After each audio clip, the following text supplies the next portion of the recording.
Hey everyone! In this episode, we discuss those things that bring us big joy when we head off into the woods or outside in general.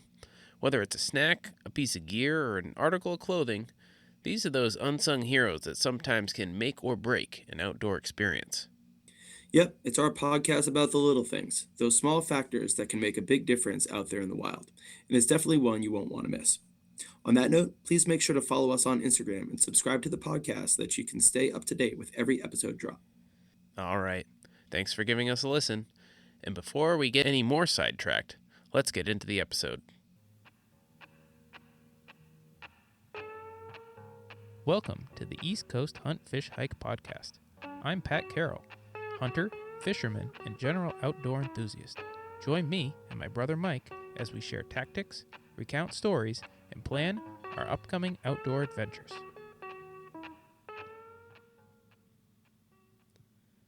Welcome to the East Coast Hunt, Fish, Hike podcast, your home for stories and tactics in the woods and on the water. I'm Pat Carroll, and I'm joined, as always, by my brother and co-host, Mike. How's it going, Mike? It's going really well. It's going really well. We're making our way towards the end of our first term down here at the school where my wife and I teach, and the weather is getting a little bit cooler.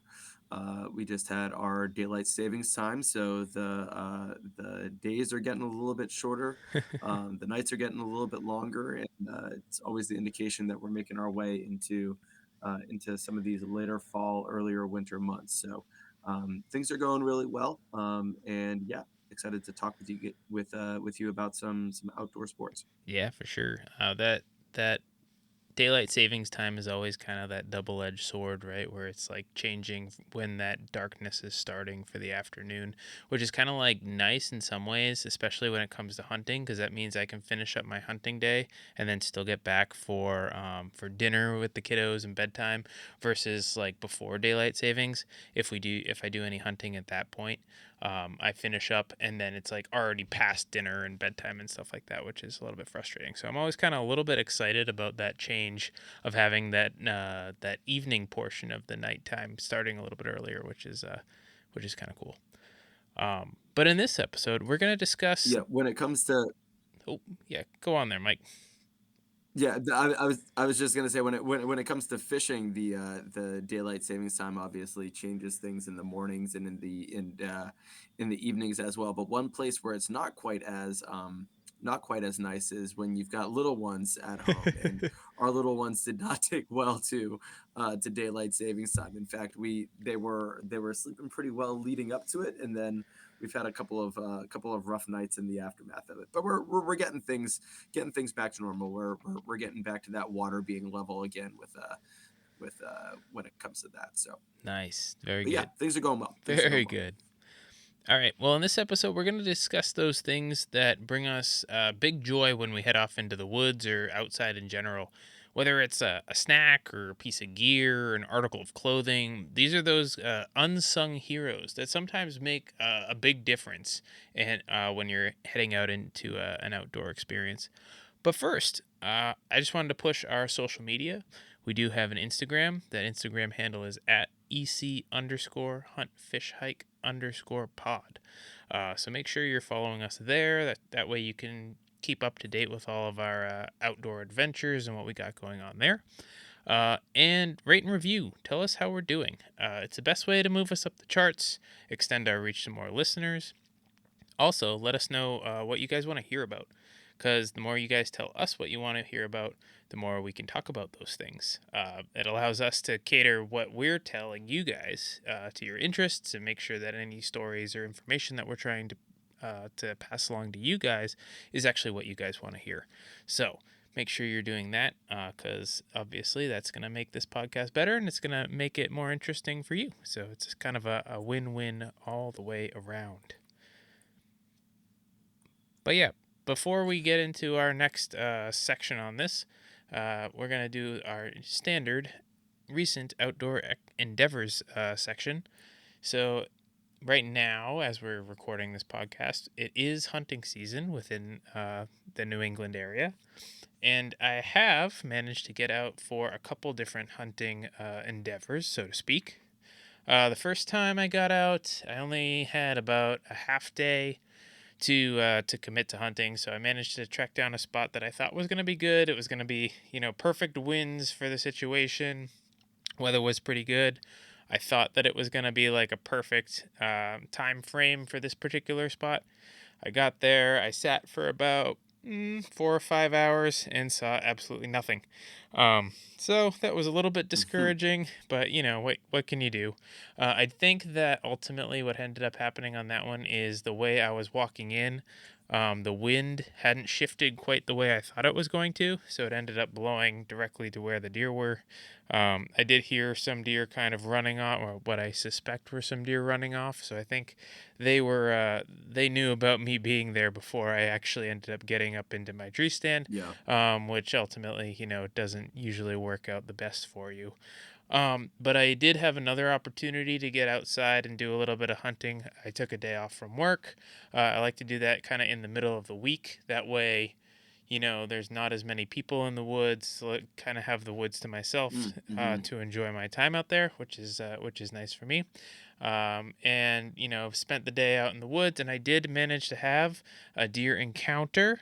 Now we didn't wasn't able to seal the deal on this particular opportunity, but I did get got to the deer was it was last light. The deer started coming in.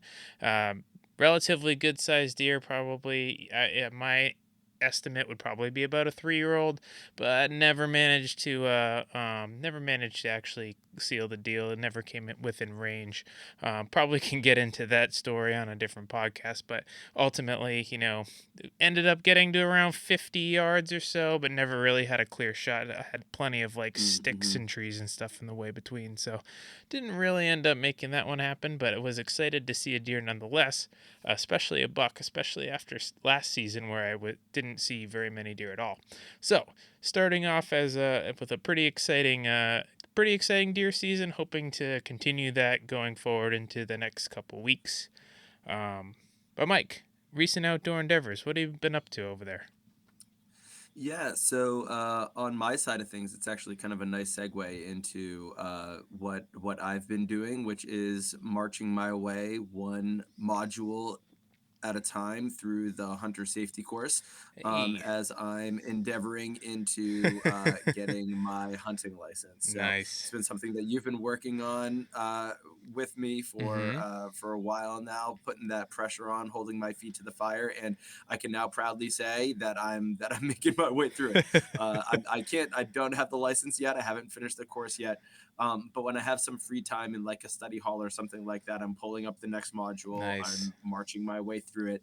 Um, I'm doing I'm doing one that is pretty sizable. I think that they're all pretty sizable, Mm-hmm. but it's going to be. I'm reminded of not too long ago. I was getting my lifeguard recertification for the swim camp that I Mm-hmm. run, and there's a very extensive kind of like online portion of and then an extensive in person as well.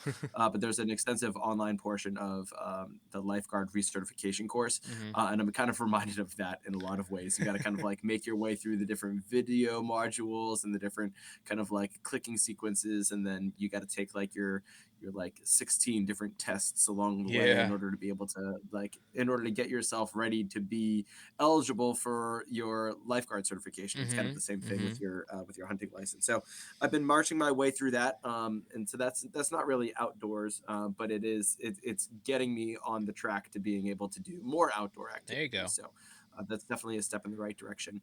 But yesterday I actually had some time to be able to do a little bit of outdoor stuff, I guess you could say. Um, we're in the midst of kind of like finals week. I said at the top of the Mm-hmm. episode that we're making our way to the end of the first term, and so we've got kind of finals interspersed all throughout this week. A couple of finals each day, and depending upon what our actual term schedule looks like in terms Mm-hmm. of when our classes are meeting. Sometimes you have finals that day, sometimes you don't. And so yesterday I had a little bit of time where I didn't have any finals. I didn't have any tests that I needed to administer or anything like that. And so as a result, I had the afternoon to be able to do a couple of outdoor things. And so Mm-hmm. I went to I did get some more work done. I had some stuff that I needed to grade, but on top of that, I went to the driving range. And so I hit a couple of golf balls, a small bucket of balls, and I fixed something about my swing.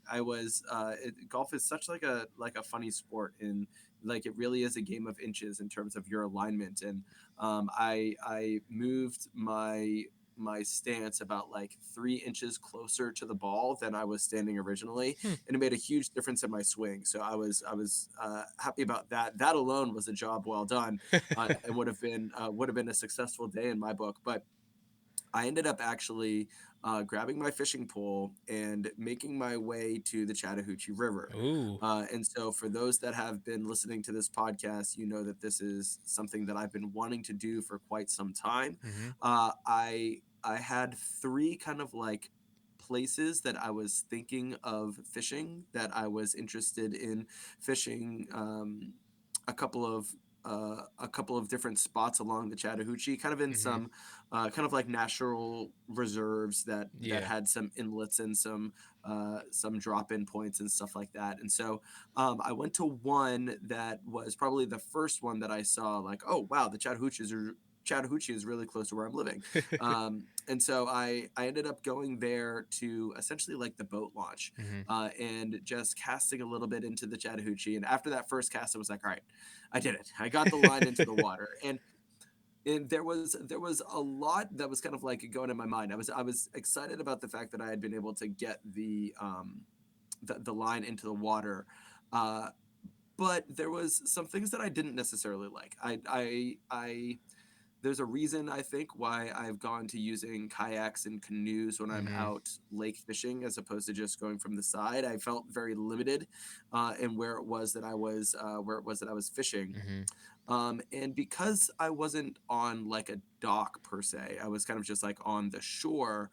I was reminded of the frustration of shore fishing, because about half of your retrieval ends up coming through like the mud and the muck, where you're not going to be catching any fish Yeah. anyways. And so like you're really only getting like half of your cast distance, because the other half, when you're retrieving it, it's all through kind of like dead area where you're not going to be catching a Mhm. fish anyways. And you add on top of that just how I underestimated kind of the not dirtiness necessarily, but the kind of the messiness of the Chattahoochee River. Hmm. Um, Kind of like there's debris all over the place. Oh And yeah. so I was super happy with this one specific spot. And I was kind of limited with where it is that I had parked in kind of like the drop in area to a very small portion of the coast. So I was there for probably maybe I was in that specific spot for about 15 minutes or so. Mhm. And then I was like, you know what? I'm definitely not having any luck here. I'm not happy with my retrieval method. And so I'm going to make my way down a little bit further. And so I walked maybe quarter of a mile through kind of like the woods to, there was an overpass, like a highway overpass. Mhm. And so I made my way in there, and there it was deep enough, and I was getting some good kind of fishing in. Now, I didn't end up catching anything, but Mhm. I was able to kind of like cast at a full distance, and I was pulling my line through what I think was probably some pretty good area. It was a little bit on the warmer side, and so this overpass was keeping everything in the shade. But what I didn't like was just how isolated I felt. Now, after walking like a quarter of a mile through the woods and then making my way to this deserted highway like overpass that's on the side of the Chattahoochee, Mhm. I felt like isolated. I was like, if I get like bitten by a snake here, I'm going down, and nobody's gonna be able to hear me scream. I'm like really on my own here, and I didn't necessarily like that. Mhm. And that's part of the reason why, like, there's aspects of being alone and fishing and being out in the kayak or the canoe that I really do like. But that was one aspect of being like quite that isolated on Mhm. this like underneath this highway overpass. There were aspects of it that I didn't like. But I'm not giving up on fishing the Chattahoochee. I'm not also not giving up on shore fishing the Chattahoochee. There's a couple more spots that I think I can have luck with, that are a little bit more open, that I won't be quite as limited in my retrieval, Mhm. that are a little deeper. And so there's a couple of other spots that I want to try. But I got the line in the water, so I'm really proud of that. I've been dying to do that, and I got the line in the water. And more to come as I kind of explore some of these other spots. There's one that's even closer to my house that I want to try. Um, Excuse me. There's one that's a little bit kind of like on the drive to church that we do every Sunday. That as I drive by, I'm like, I really want to try that out. So there's a couple of spots that I'm eager to try, and of course, more on that in future episodes. But for those that have been tracking and listening at home and holding my feet to the fire as Pat has, you can now rest assured that I've gotten a line into the Chattahoochee. Hey, there you go. We can check that goal off as something that's been Yep, completed. yep, So that's that's right. pretty cool. Yeah, river fishing is definitely a little bit different than the lake and also from the shore, right? I mean, I run into similar situations when I'm casting from the shore into the ocean. You know, you end up with that same deal where you cast, but only about half of your retrieve is actually like useful. After that, you get into like Yeah, either shallow water or in the case that I'm often running into, it's just seaweed. So my lure just gets covered in seaweed, and then I can't. It's not really useful anymore. It doesn't look like a yeah, fish anymore. It just looks like a clump of seaweed making its way through the water, which is certainly not right. as useful as it could be. But yeah, no, that's great. Glad you managed to make that happen.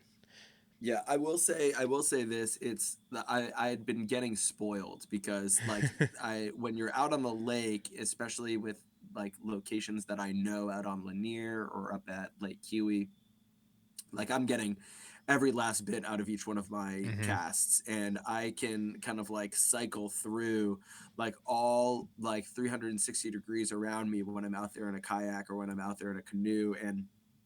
And I realized that I've been getting spoiled with that kind of range, and I didn't necessarily predict just how limited I was going to feel in shore fishing. So it certainly wasn't perfect. I mean, I didn't catch anything, but it was. I haven't been discouraged entirely from it.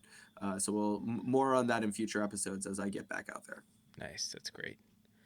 All right, so for this one, as we kind of alluded to earlier, we're going to be talking about kind of the unsung heroes of our outdoor experiences here. So these are kind of like those small things that are going to enhance the outdoor experience. Um, and I decided I think it's best for us to kind of break this into a few different groups in order to kind of structure the discussion here. So the first one I thought about was kind of clothing. Obviously, there's a whole bunch of different clothing that you use when you're outside for various different activities or various, things, temperatures, weather conditions, and so on. But when I was racking my brain trying to decide, what is like the unsung hero of like my hunting, the thing that I like, it's like a small thing that you don't necessarily need it, but it like really enhances it. The first thing that popped into my mind was my hand muff.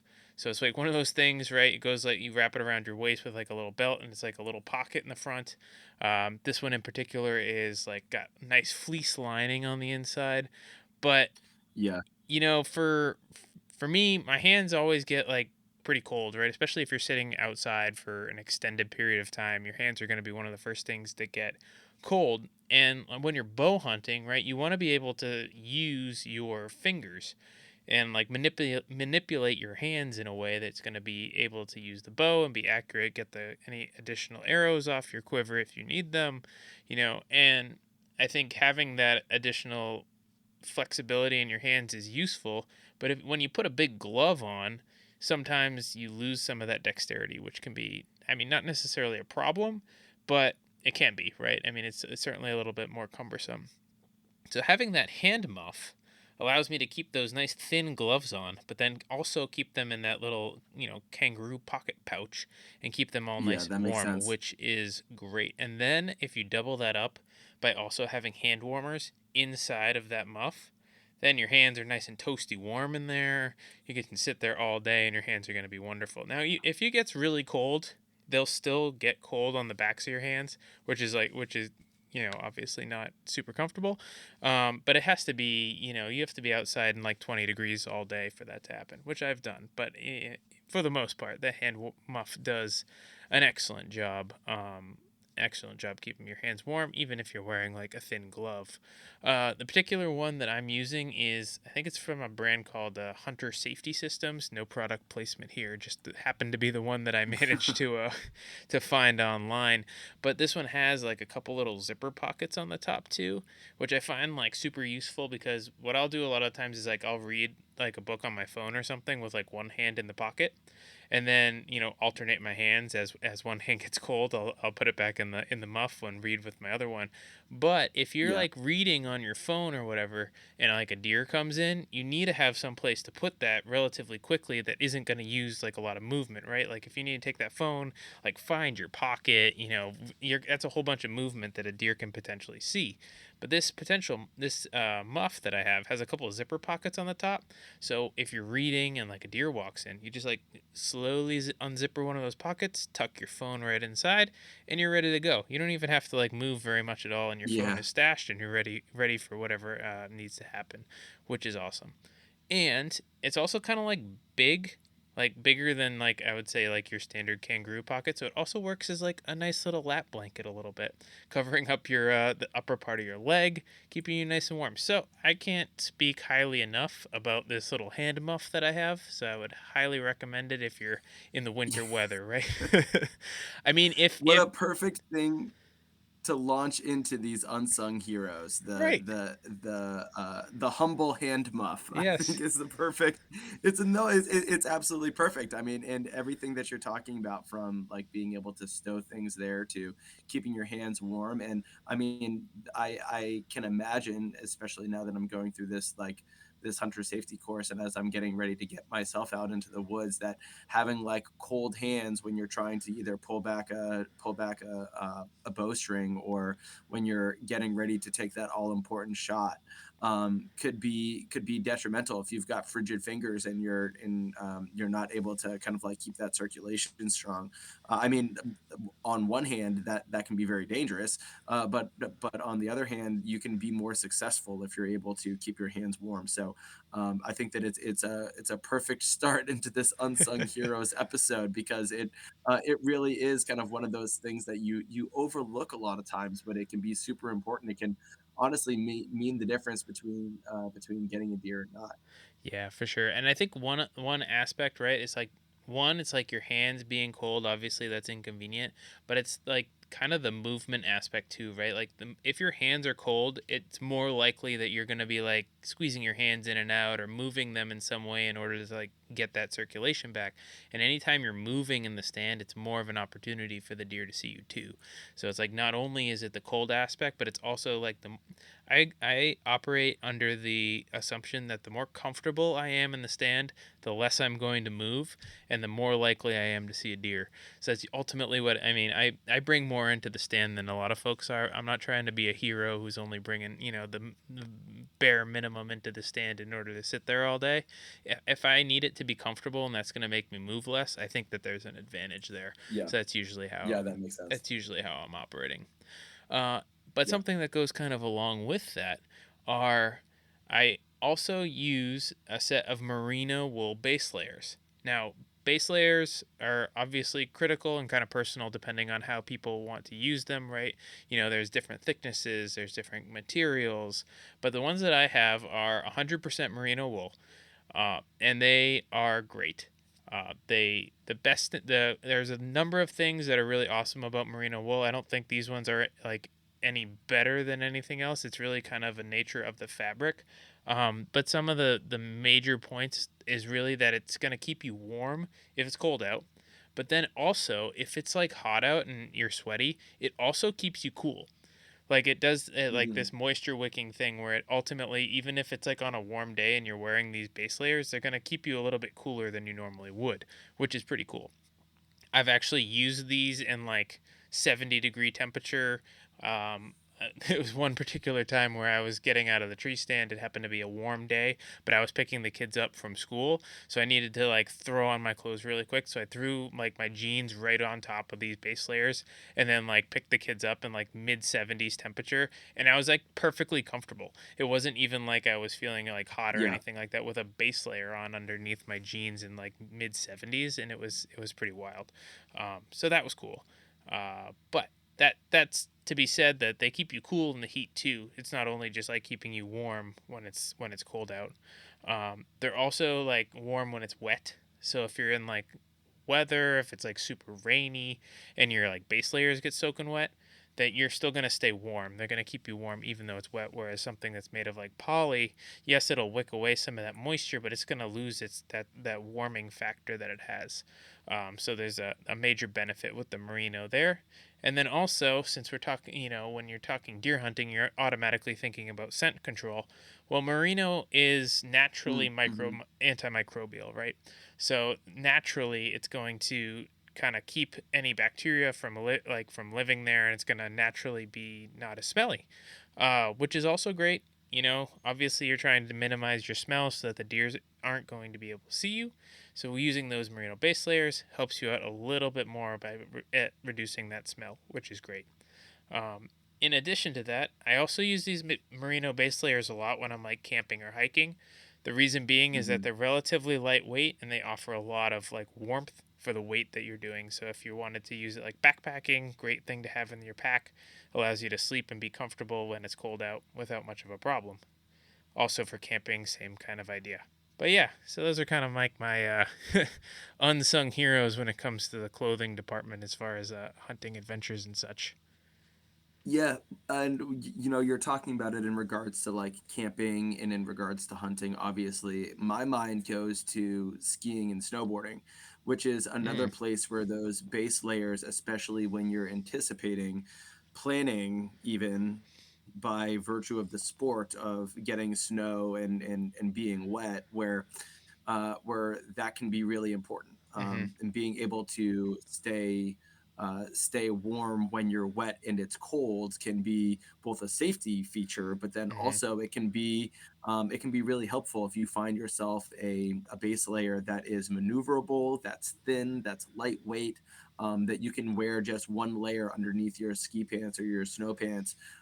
It can be really helpful, and it can kind of take what would otherwise have been an uncomfortable bunchy experience mm-hmm, and make you feel a lot more maneuverable, and it can add to your enjoyment. So again, I think you've done a good job of labeling and finding another of those unsung heroes mm-hmm, that can really kind of make or break that can kind of make or break it. Along those lines, before I even get into some of like the fishing unsung heroes, but socks in skiing and snowboarding, I have found mm, as well, are like really, really important, and being able to find a good pair of whether it's kind of like a composite or a hybrid fabric, or if mm-hmm. you're going just straight wool socks, the finding a good pair of like ski socks is very important in terms of in terms of that unsung hero. Oh yeah, for sure. On But that anyways, point too, Mike. yeah, yeah. The same goes along with hunting boot socks. Same exact deal Okay. as with skiing and snowboarding, right? You want to find that nice balance between warm enough but not too warm, especially when you're hiking. Like basically, you're hiking into your stand a lot of the times, right? So if you have too big of a sock, you can end up your feet getting super sweaty before you get to the stand, and then your feet will freeze, get super cold because they get wet, right? So finding that balance of having just the right amount of sock, the right amount of like cushioning and warmth there Yeah. is always kind of a delicate balance. I think I've ironed it out as far as my particular boots and particularly for the temperature and so on. But it's always one of those things you kind of got to mess around with it until you find what's comfortable for you. Yeah. All right. Well, getting into some of the clothing unsung heroes for fishing. A good fishing shirt or a good fishing jacket really is kind of like the I have found is one of the more important aspects in terms of clothing. Obviously, you want for it to be water resistant. As I'm paddling around in a kayak, I need for it to be not soaping up that water that's coming with each and every one of my paddle strokes. I need it to be something that's going to be water resistant rather than absorbing. But then also, kind of like you're talking about, making sure that it's the right weight for the time of the year.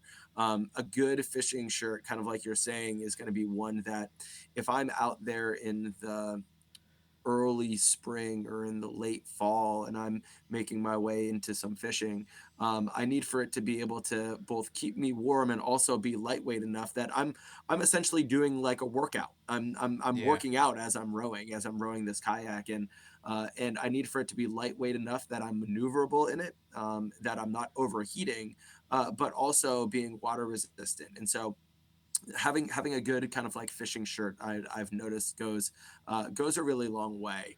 And the breathability of that is really important. And I know Mhm. that you're talking about kind of like the sweat wicking. I don't have to worry about the scent because the fish are underwater, but the breathability of it is definitely really important. There Yeah. have definitely been times, certainly during the summer, where I find myself, it's almost like I find myself with some of these unsung heroes, being more like being more aware when when they're failing, when I don't have one of those unsung heroes, Yeah. when I don't have that good fishing shirt. Like, I'm thinking back to this past summer and some of those trips that I was taking out in the like 2 to 3 o'clock hour that somehow I was catching fish, and I'm not going to complain about that. But at the 2 or 3 o'clock hour in the middle of the summer in Georgia or in South Carolina, I was going out there with some less than ideal fishing shirts, and I was getting that they weren't perfectly water resistant, so they were getting a little bit more wet. And then as I'm like hauling in the midst of these waves, like I'm working out so much that I ended up taking them off a couple of times. And so now I've just got kind of like the sun beating down on me, Mhm. because I the fishing shirt wasn't doing a good enough job of cooling me down. So it kind of works in both directions there. The other thing that's really good about fishing shirts is that they have these like pockets. A lot of times they're either zipper or like snap pockets. And kind of like you're saying with your hand muffs, it's a good spot to put like your headphones. It's a good spot to put like wireless headphones. Mhm. It's a good spot to put your phone. I've lost one of my first ever set of wireless headphones. One of them is in Lake Kiwi, because instead of putting them into my fishing shirt, which is what it is that I do now, I've learned. But I had it in one of the open spots in my tackle box, Oh. and in like coming in like some of my last casts, I ended up like knocking it, and it ended up in Lake Kiwi. So I lost my wireless headphone, and from that point on, I was like, never again. I'm making Oh, sure that I man. have it secure on my body, and it's not that I haven't made my way into the lake after a fishing trip or something like that, but at least I'll know, and I'll be able to, if I can, take off my shirt. And at the very least, maybe I end up going into the lake with my headphones in my pocket. Well, at least I have them still. At least Yeah. they're still like snapped or zippered in my pocket. So being able to kind of like keep things like close to my body and close to my person is kind of another nice aspect of the fishing shirts. When it comes to fishing pants, kind of a lot of the same factors. Being water resistant, being breathable, but also having some of those sealable pockets that I can put my phone in. I'm less concerned with kind of how much I'm moving around, and more concerned with kind of like the sealable nature of those pockets. I don't want things getting wet, getting Mhm. drenched, especially if my pants aren't quite as water resistant as I would hope that they would Yeah. be. Being able to have things kind of like sealed away in my pockets is very valuable until I catch that fish and I'm trying to take a picture of it on my phone. And that's when I can find myself like in danger of dropping things into the lake once more, because I'm trying to kind of like maneuver this fish and also get like my pliers in hand. More on that later on, when we're talking about some of our unsung heroes when it comes to gear. But having those sealable pockets for the most part is a really great asset. And then the sunlight can be a factor as well. And so having sunglasses or a hat that you can use to kind of like shade your vision. Now, when you're out there on the lake, especially at kind of like sunrise, sunset, sometimes the angle of that light reflecting off of the water can be almost like blinding. And Mhm. I mean, the fish are under the water, but there's always kind of like surface hits and stuff that are going on. But even more so than that, even more so than not being able to see like the fish that's going to be jumping out of the water, because very rarely do you end up seeing the fish jump Hmm. and actually being able to catch that fish. But it can kind of like hinder your, well, it certainly hinders your enjoyment out there on the water, and it can hinder your ability to be able to see what your line's doing in the water. And so having a good set of kind of like polarized sunglasses is really important. I got a couple of pairs, and again, we're not doing like product placement here, but I've got a couple of pair of Ironman sunglasses that I use from coaching that I always keep in my car. And so if I find myself in a pinch, I can always run up to the car and I can grab those. Or and for the most part, when I'm fishing, those are the types of sunglasses that I'm using. Gooder sunglasses are always great too. But being able to kind of like keep that sunlight out of your eyes is both enhancing the visibility, but also kind of enhancing the enjoyment too. Yeah. Because you never want to be out there kind of like with your arm up trying to block the sun, or not really able to see anything on a gorgeous morning when you're out there trying to catch fish. So Yeah, no, for sure. that's everything I got in terms of clothing. Yeah, for sure. I mean, I think one thing for sunglasses and fishing, I think it's almost critical to have like a polarized pair, because I've seen instances where I've been fishing, and this is mostly from the shore, where because of how that sun is reflecting off the water, even if it's not that sunny, using a pair of polarized glasses versus non-polarized, you can actually see into the water and see some of the fish that are swimming around there, versus Yeah, with a non-polarized pair, like it's impossible to see just because of that like yeah, little bit of glare and because of how that light is reflecting off that water. The polarization kind of pulls some of those rays out and allows you to be able to see those fish even if it's not even necessarily a sunny day. Sometimes it's just enough to be able to do that. Um, and then I had another kind of a question, I guess, is for those fishing shirts. I've seen now. I don't know if this is just like good product placement via the internet or what, but these like kind of thinner material, kind of like hooded sweatshirt type of yep. things, right? Which I guess like they're like sun blocking, kind of comfortable. Not necessarily water resistant, but I think like kind of moisture wicking type deal. Any experience with those? I've looked into getting one, but I haven't got one. I don't know if they're worth it or not. I Yes, yes. I do have experience with them. When I'm talking about like the fishing jackets, that's Hmm. actually exactly what it is Oh, that I'm okay, talking cool. about. They're really good, especially down here in the South. They're really good at being able to kind of like be lightweight. They're very maneuverable. They'll keep you warm when you're cold, Hmm. and they'll keep you cool when it's hot out, and they do a very good job of the latter. They're like SPF shirts Hmm. actually, and so if you have nothing on underneath it, it's actually working as kind of like sunblock and sun protectant Hmm. as well. um, I've got a brother-in-law who swears by them, and I have a couple as well. My father-in-law got me a couple Nice. that I use very regularly. One of them is LL Bean, actually, Pat. Oh, there So you go. again, I know we keep saying no product placement, but I tend to be okay, a little bit more okay with some of the more off-brand stuff there. Hmm. I don't need for it to be like the professional grade fishing gear. Like Yeah. I don't need any of that, as long as it's something that's going to be providing some sort of SPF. Like those SPF shirts, especially the ones that have the hoods, are really really good. And the you know I base a lot of my gear off of what Steve, the guide that I've talked a lot about on here, what it is that he does and what it is that he wears, and he is always wearing one of those like thin fishing, like hooded fishing jackets, Nice. and so that's what I use a lot too. But he's definitely kind of my go-to when it comes to equipment and stuff like that. So it's funny Yeah. that you bring that up, because yes, I do think that they're very good. They're very they're very worthwhile. And you can find some that are, I'm not going to call them necessarily knockoff, but you can find Yeah. some that aren't all that expensive. I Mhm. think Costco had a couple that they were selling that are that are every bit as functional Yeah, as something more expensive that you would get. So for sure. Hey, if the guide is using them, then you know that it's legit, right? Because he's doing it. that's exactly right. He's using it Yeah. every day. So I mean, clearly it's Yeah, gotta stand he up if is it's the something human that he's doing being every that day. I know that has caught the most fish. So I am not gonna start, like, questioning what it is that he's wearing. If I'm gonna be modeling what it is that Yeah, he's wearing, actually. exactly. Very good. Well, I think that kind of concludes our clothing aspects as far as these unsung heroes goes.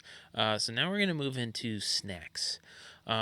So I don't have like a ton as far as snacks goes, but I will say that like usually for my hunting lunch, it's pretty much the same every time I go out, which is two peanut butter and jelly sandwiches. It has to be peanut butter and jelly. I don't know why. I feel like it's just synonymous with hunting is eating a peanut butter and jelly sandwich in a tree stand. Um, and then a couple like extra things I like to add to my lunch is hunting season happens kind of right after Halloween or kind of in some instances like around Halloween time, right? So usually there's an excess of Halloween candy hanging around. So I always throw a couple of those pieces of Halloween candy in there as kind of like a little treat up in the tree stand. And then also, I love having some extra kind of like hostess snack type deal. I particularly think the oatmeal cream pies are good for inside your bag because ultimately, if they get squished, doesn't really matter because it's already like an oatmeal cookie with like cream on the inside. It holds up to your bag really well and tastes great. I like have some of these in there. One is kind of like a pick me up in the middle of the day if you're starting to drag, you're thinking I haven't seen any deer, but now I get this little piece of candy, which is going to make me feel a little bit better. And also, if you do get if you do happen to have success on your hunt and you have a deer, then it's like kind of like that victory candy or victory snack that you have in there. Kind of Yes. save one of those till the end of the day to make like see if you get that deer at last light, and then if you don't end up doing it and don't end up getting a deer, you can just eat it on the car ride home. It'll be kind of like your Yep. sympathy snack, right? So it works both ways. It's kind of like that victory snack or that sympathy snack, depending on how your hunt goes. Now, more often than not, it's the snack that you're eating on the way home because you're not going to be successful every time you're out there. But every once in a while, it tastes even better when it is that victory snack, which is pretty Yep. great. Um, Well, let me ask you this, Pat. How yes. mindful do you feel you have to be with how pungent these snacks and things and how natural these snacks need to be smelling when you're up there in the tree stand? That's a really good question. I can't tell you. I don't know. I do know Yeah. that the peanut butter and jelly tends to not be a problem for the deer. They don't tend to be turning themselves away from that. I can't really say one way or the other if it's like attracting or detracting the deer or like not attracting them. It's tough to say Mhm. because I don't have a lot of experience with other foods up in the stand. I will say, as far as what Yeah. a peanut butter jelly is, right? It's bread and strawberries or grapes and nuts, right? I mean, I feel like those are like relatively natural things. So if we're talking about breaking it down to its That natural is true. That components, is if a true. deer were to like smell those things, I like to think that it's relatively normal for them to be smelling it, so it's not going to be too far out of the Yeah. ordinary for them. But we'd have to ask a deer, right? Which I'm sure there's Yeah. somebody's done a study on it at some point, but I certainly don't have that knowledge base to be able to answer Yeah. it that accurately. I Um, was sitting here, it's like, what are the more pungent foods that I could name here that would be not so good to bring out there? And I'm thinking like, well, McDonald's fries, but then I'm thinking to myself, like, maybe the salt factor actually, they'd Maybe, think it was right? like a salt lick. Yeah, Maybe that would be enticing to them. I do know that like other like people who hunt out west or doing longer like backpacking hunting will do like cook up like mountain house meals or like kind of stovetop type meals for lunch and stuff like that. So I mean, to some extent, it's relatively normal for deer to smell foods and stuff like that Right. on a regular basis anyway.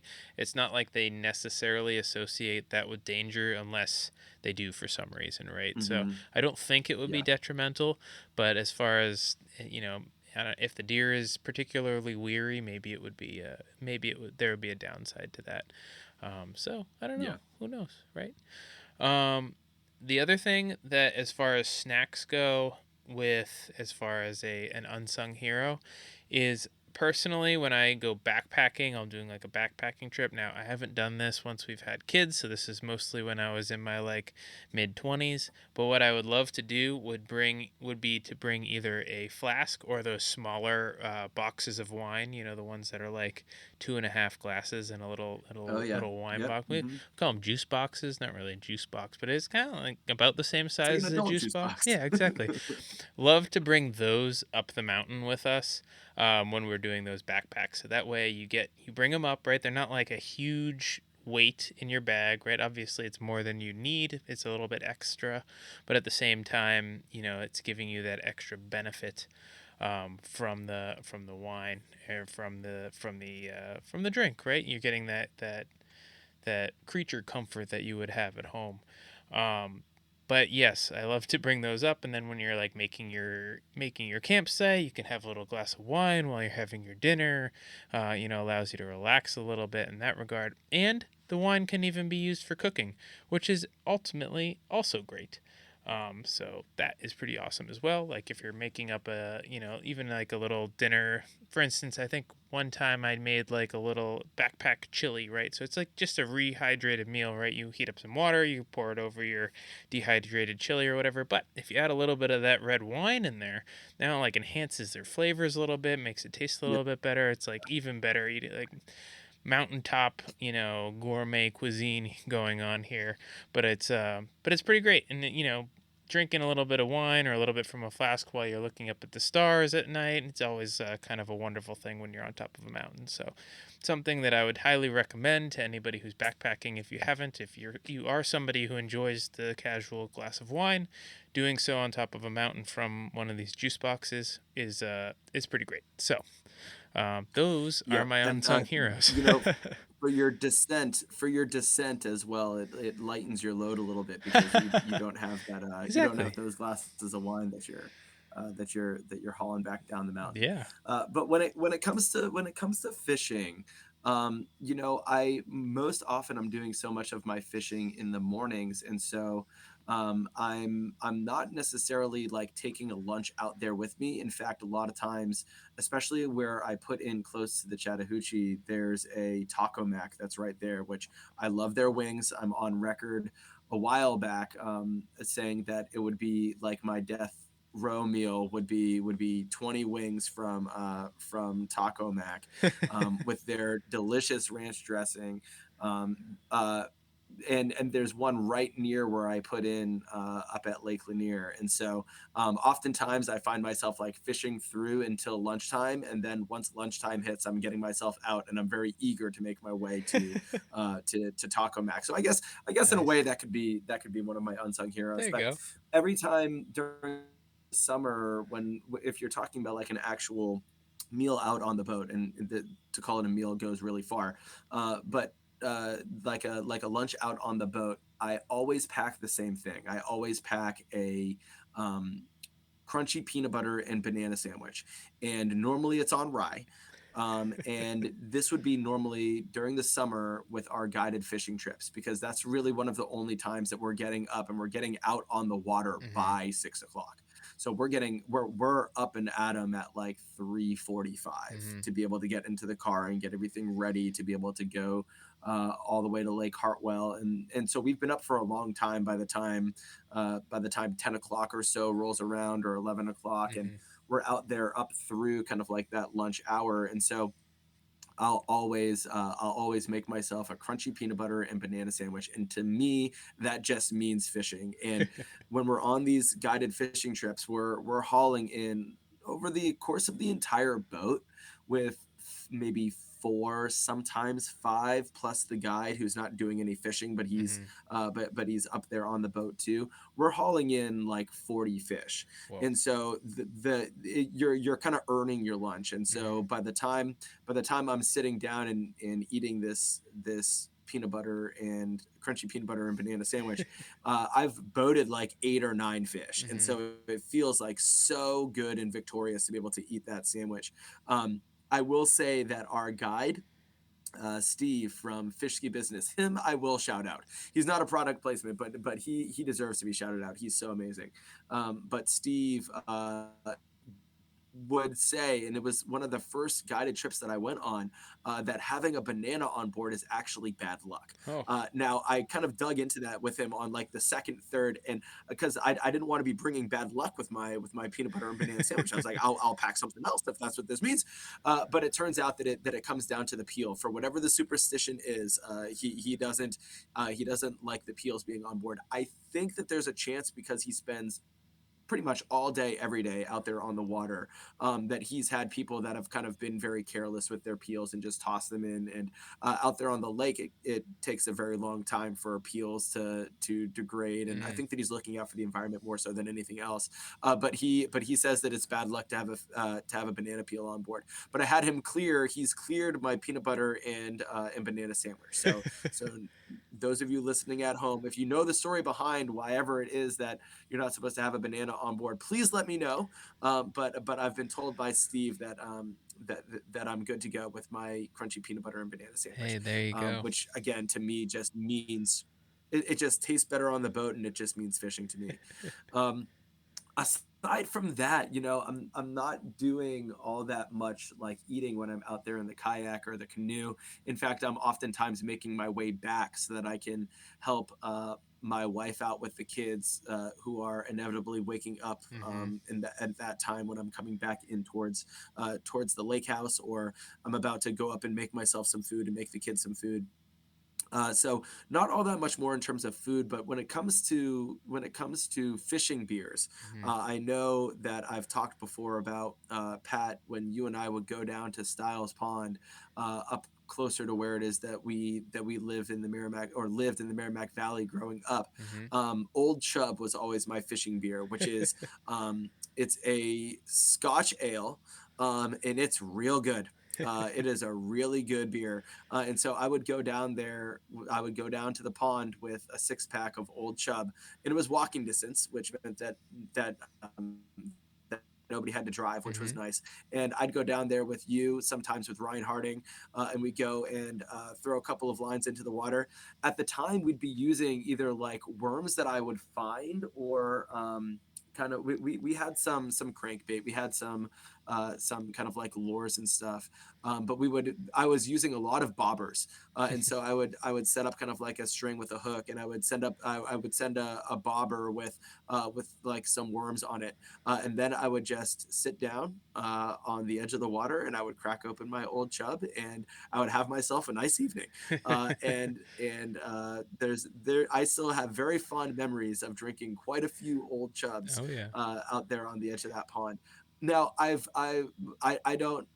don't drink really at all. I every now and then I'll have, if the opportunity arises, maybe like a scotch, or with dinner, or kind of like a beer every now and then.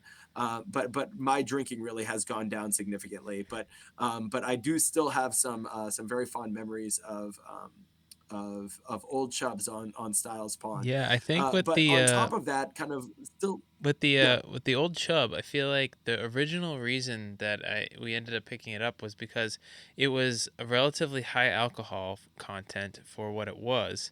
And so you could Mhm. bring like a 6 pack and, have a decent amount of alcohol and then walk back, and it wouldn't, you wouldn't have to carry this whole big container of beers over Yeah. to the lake, Uh-huh. which I think was originally the plan. But I ultimately, at one point in time in my youth, when I was out in Boston, I managed to find Old Chub on draft somewhere, and it was just as good. It was No. just as good on draft as it was next. Oh, maybe not just as good, but it was definitely also good on draft, even though it was primarily a fishing beer for us growing up. So, Oh my just an gosh. Oh, additional story that's on too that. funny. Yeah, Yeah, I think I can't remember the brand. Is it might be Oscar Blues. I think it is. I But think it is.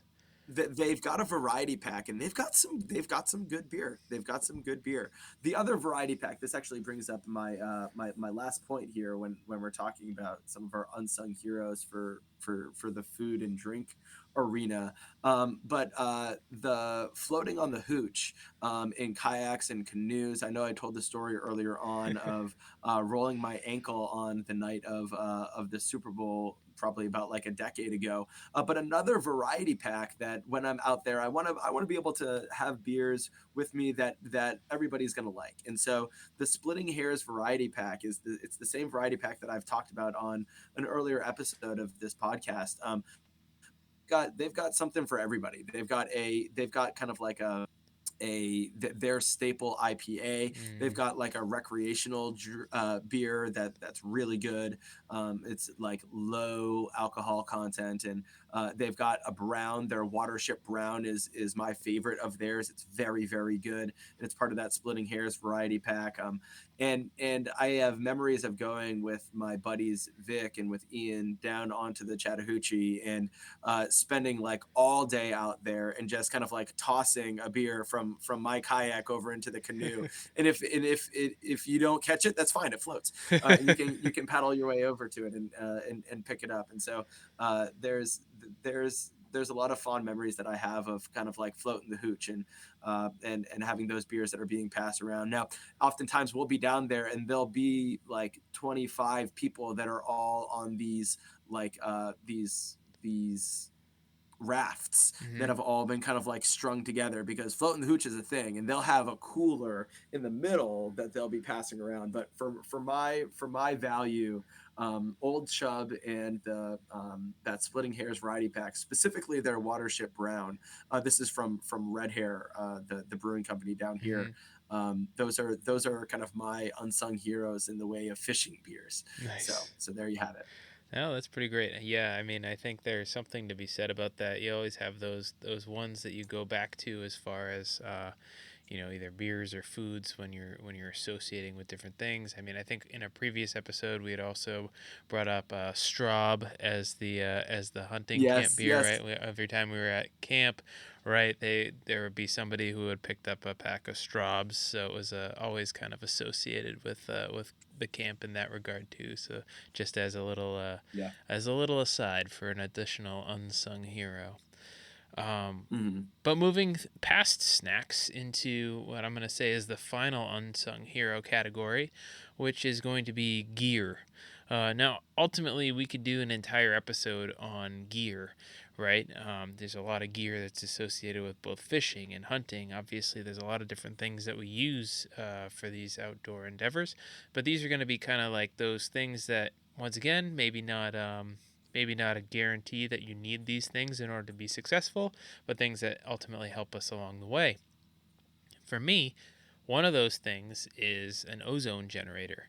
So, some people who are less familiar with the hunting scene might have no idea what I'm talking about when I say an ozone generator, figuring it's something that you have to do with a I house. fall under that category, Pat. So please tell me what what this is. So this is it's a small device, right? You basically charge it up and you press a button and it emits ozone. Basically a chemical compound to some degree. It's not particularly harmful to people unless you're breathing it in large quantities.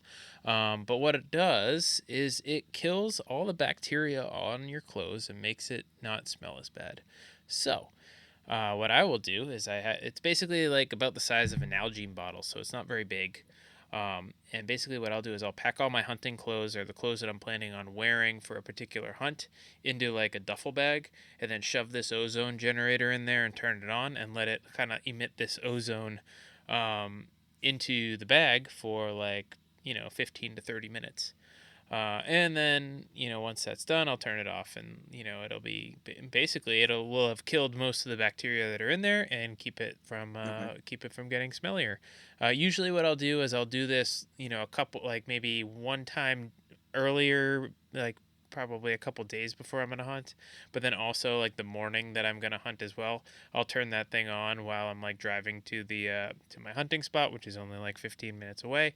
It basically ozones the clothes, gets them all nice and clean, and then basically I'll get there, turn it off, kind of open the bag up, and in a relatively well ventilated area, and then it's my clothes are good to go.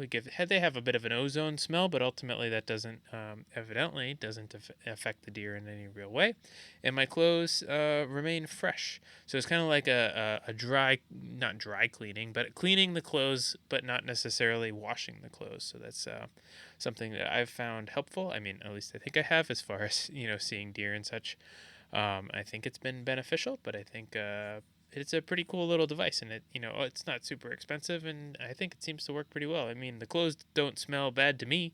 Now, I mean, obviously the Yeah. deer's nose is a lot stronger than mine, but I think it seems to be working pretty well. So that Good. is the Good. first one on there.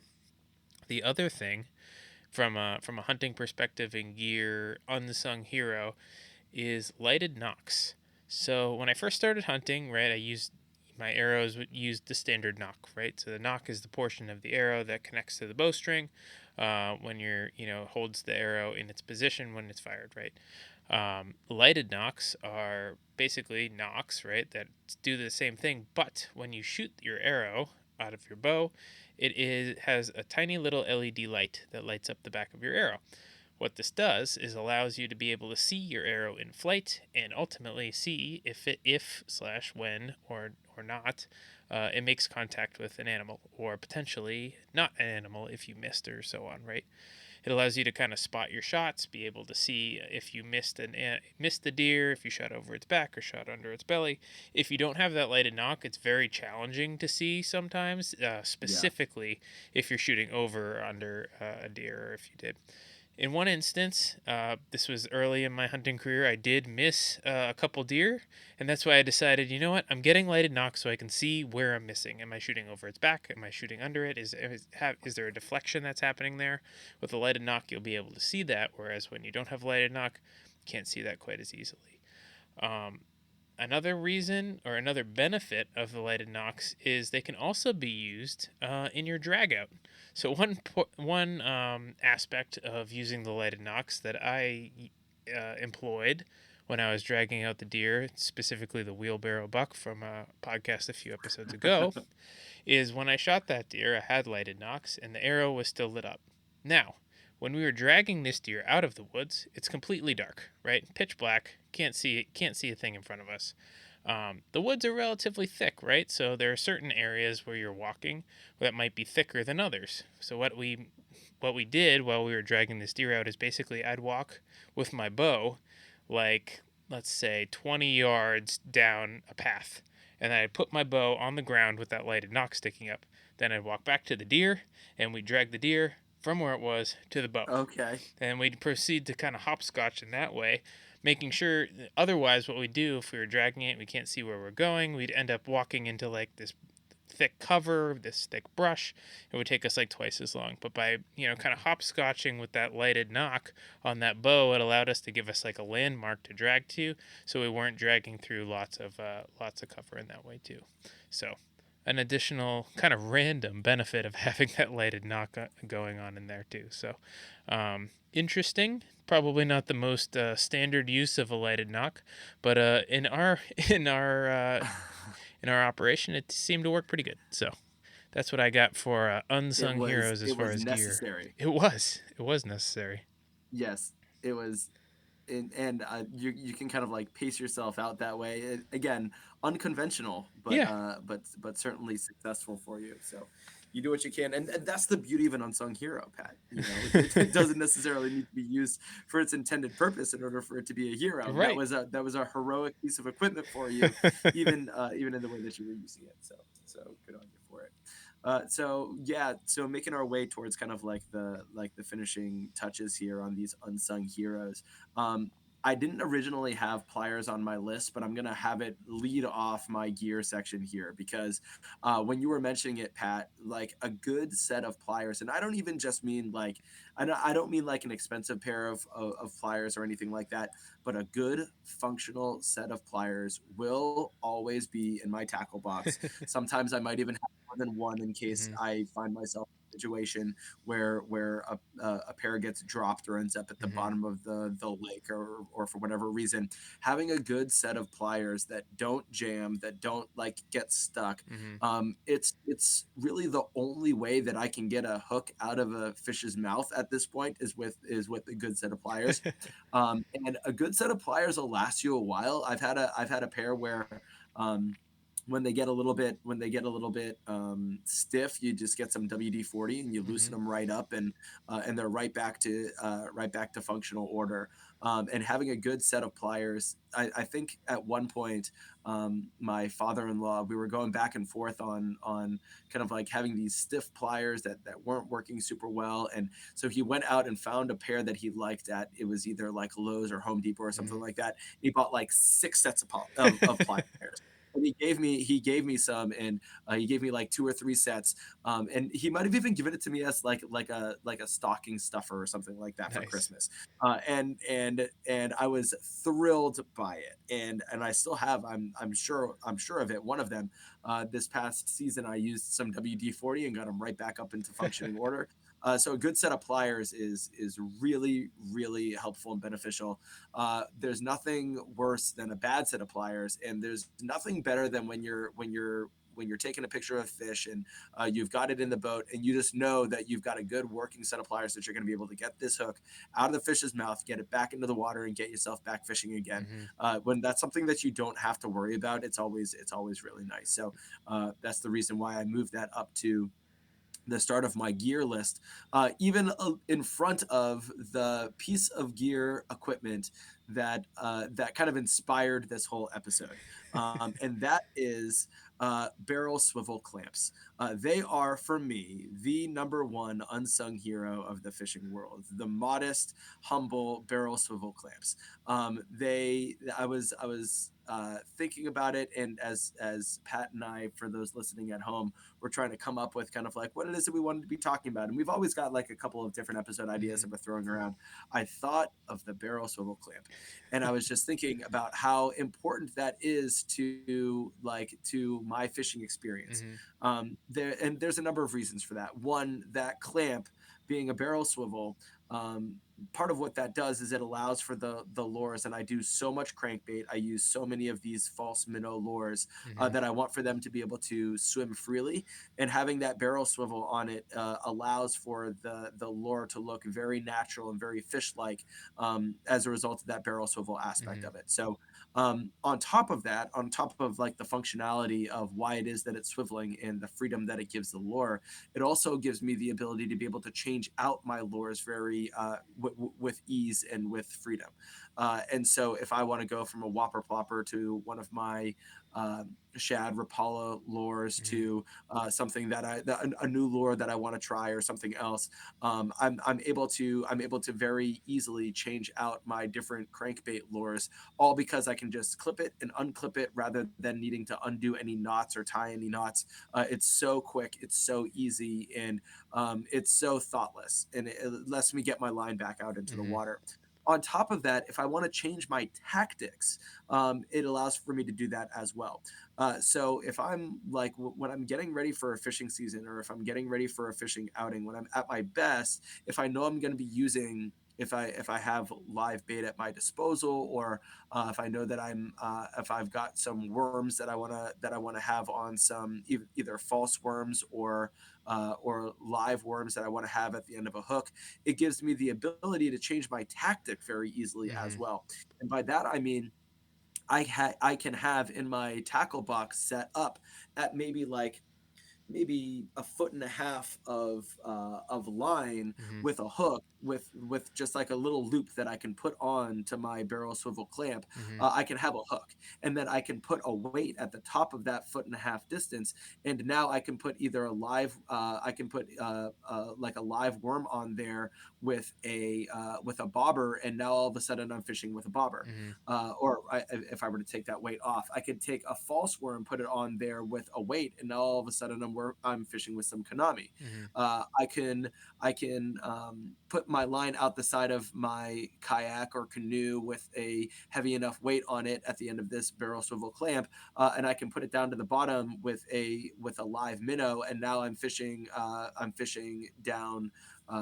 Now I'm fishing down with live bait beneath my kayak, beneath my canoe, and so it allows for me to be able to change my tactic very easily as well, which really kind of lends itself to the freedom that I feel when I'm out there, being able to use these different tools and all the tools that I have at my disposal.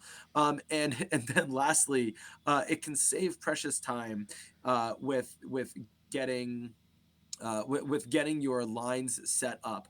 Um, Anytime that I were to be, if you get your line caught, or if you were to be going right from your line right onto your lure, and things get tangled up, you get your line caught, or for whatever reason you're not able to get that line out, you're finding yourself needing to like tie onto these very small loops, like right onto those lures with my best fishing knot. As I'm out there in a kayak, as I'm out there in a canoe, it's not always the best, and Mhm. so being able to have these barrel clamp swivels allows for me to be able to change them in and out with loops, instead of being able to, like, or instead of needing to tie it right on, Yeah. and that can be really beneficial. So in addition to the way that what it does to the lure to make it look more appealing, I'm convinced, to the fish, the interchangeability of it is awesome. So shout out to the barrel swivel clamps, because they're really quite fantastic.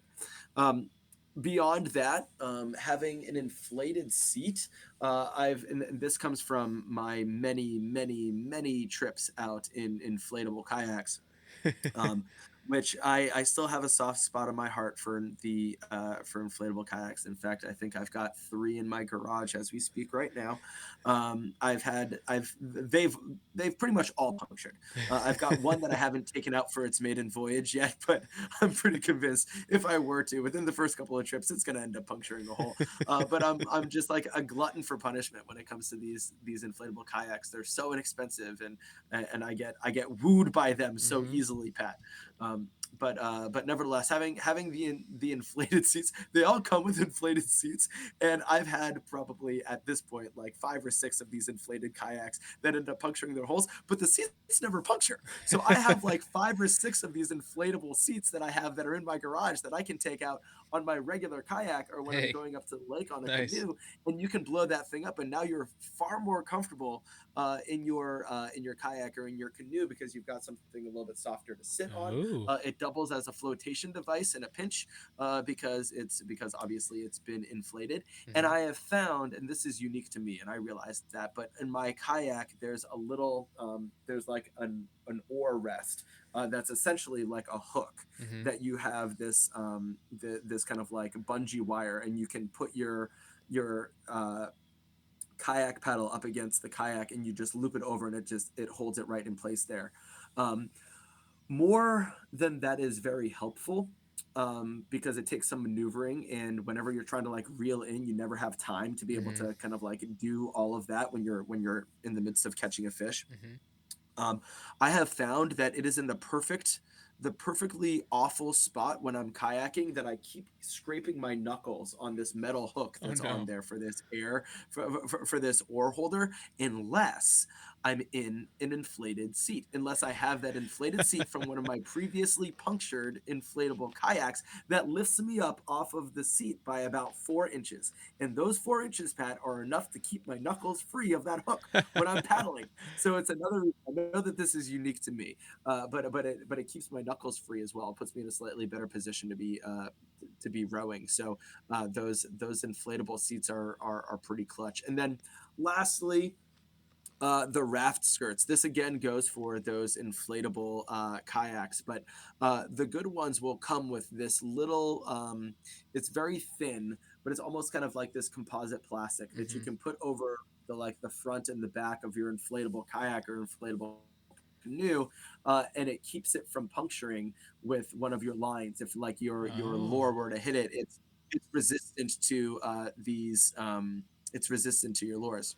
Now, um, I do have to admit to both Pat and to everybody that's listening at home.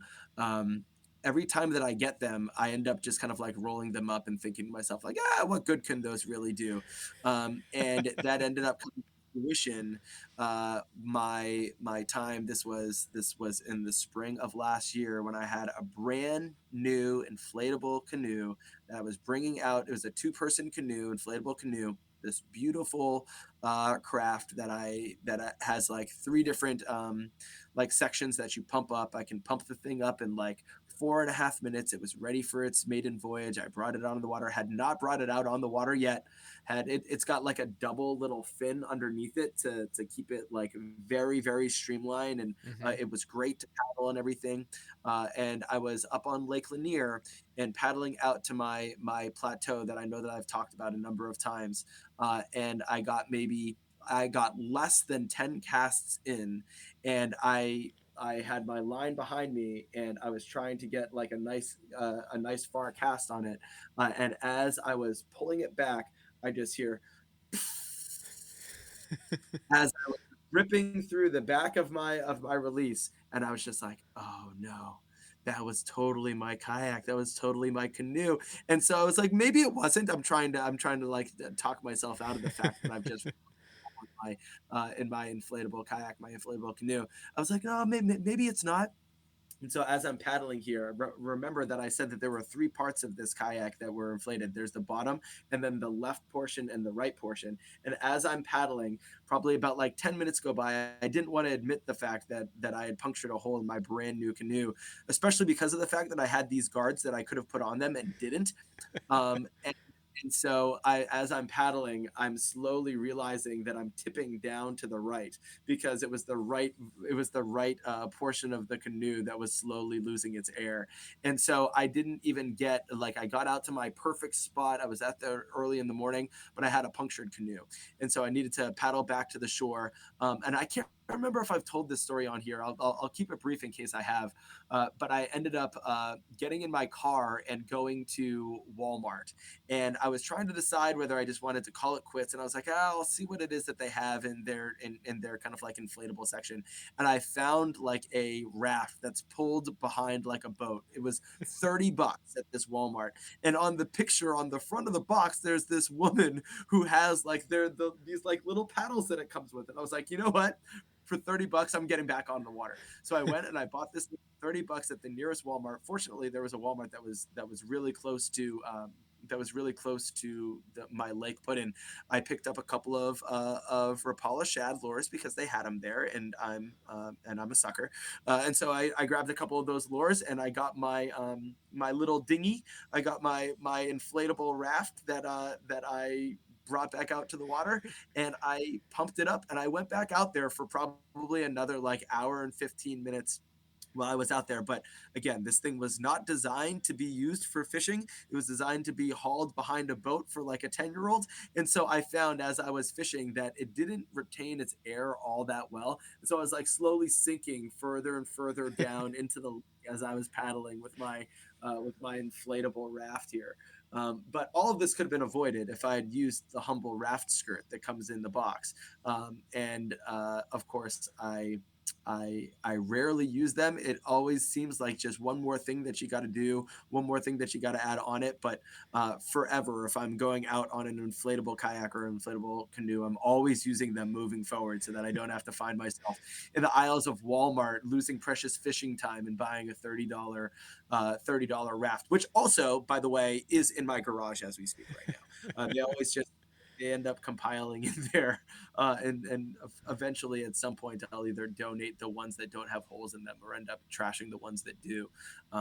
But the raft skirt is my last unsung hero for those that are willing to suffer the indignity of using them. But learn from me and definitely do use them, and I'll be using them moving forward as well. Yeah, I feel like the raft skirt in this case is like an unsung hero for next time, in the sense that it wasn't Yes. really the hero in this situation. It, like, could No. have been the hero, No. is the potential No, it could hero. have been the hero. I was the villain, Pat. I'm the first to admit that. I was the villain here. I was the villain. Nice. Well, Mike, I think we did a pretty good job here recapping what we would consider our unsung heroes when it comes to these outdoor adventures that we go on. Do you have anything else to any other comments before we wrap this one up? Yeah, I'm trying to think. I think that we've done a good job, and again, I was trying not to get into the gear too specifically because we could do a whole episode when it comes just to the gear. But these were kind of like we really, I do think, kept it to the unsung heroes, which is part of what was so fun about this was being able to kind of highlight some of those aspects of the outdoor sport. So this was a lot of fun, Pat. This was a little bit more of an unconventional episode, or an unconventional lens to get at our familiar topic here. But I really enjoyed it. So thanks for chatting with me. Nice, yeah. Thank you, Mike. Certainly, any opportunity we have to discuss some of these outdoor things is a fun one. So thanks for tagging along and giving this one a go with me. I think I was the one who was pushing for the unsung heroes episode, Yeah, so it was certainly ended up coming out pretty good. But on that note, I think we're gonna end up calling this one. So thank you guys for listening, and until next time, get outside, have some fun out there.